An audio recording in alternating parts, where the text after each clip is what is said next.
আমি সতী, স্বামী ছাড়া অন্য পুরুষ আমাকে স্পর্শ করলে আমি এ জীবন রাখবো না স্বামী। কে এলো দেখি তো। কি হলো ইন্দ্রাণী? সৈকত তুমি? তাহলে ওটা কে?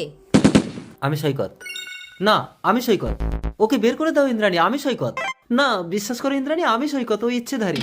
হে ভগবান, তুমি আমার সতীত্ব রক্ষা করো, তুমিই বলে দাও আসল সৈকত কে। ওং ভ্রর। আমি বলছি, মোটর বাবা। সেদিন আমি সাধনা মগ্ন।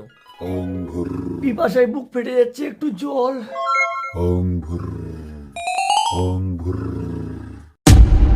মূর্খ ছত্রাক, তুই আমার তর্পণের জল খেয়ে নিলি। আমি তোকে অভিশাপ দিলাম, তুই পিপাসায় মরবি। মোটর বাবা, প্রচন্ড পিপাসায় বুকটা ফেটে যাচ্ছিল, তাই আপনার তর্পণের জলটা খেয়েছি। দয়া করে আমাকে অভিশাপ দেবেন না। ঠিক আছে, তুই যদি কোনো সতী স্ত্রীর বুকে দুগ্ধ পান করতে পারিস তবেই তুই অভিশাপ মুক্ত হবি। তা কি করে সম্ভব বাবা? আমি তোকে ইচ্ছেধারী আশীর্বাদ দিলাম, তুই মহাসতী ইন্দ্রাণীর স্বামী সৈকতের রূপ ধারণ করতে পারবি।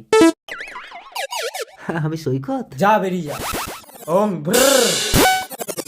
আমাকে ক্ষমা করে দাও স্বামী, আমি অসতী, আমি এই জীবন রাখবো না স্বামী। সন্তানকে দুগ্ধপান করালে মা কখনো অসতী হয় না মা। সাপ মোচন।